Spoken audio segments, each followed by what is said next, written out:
Hi guys, welcome back to our YouTube channel. In this video, I will show you how to add Instagram highlights without adding them to your story. So guys, quick one, you come over here to the profile section here, and then once you come to the profile section, you come over here to this plus icon over here.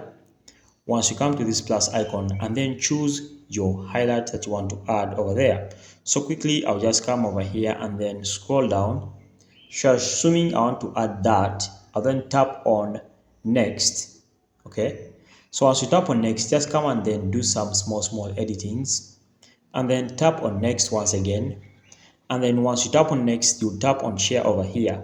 So as you're tapping on share, come to more options over here, and then you can either choose to boost over here or not. If you want, you can leave it as it is. So once you do that, guys, you'll have added highlights on your Instagram without posting them. Thanks for watching. Like and subscribe. We shall meet once again.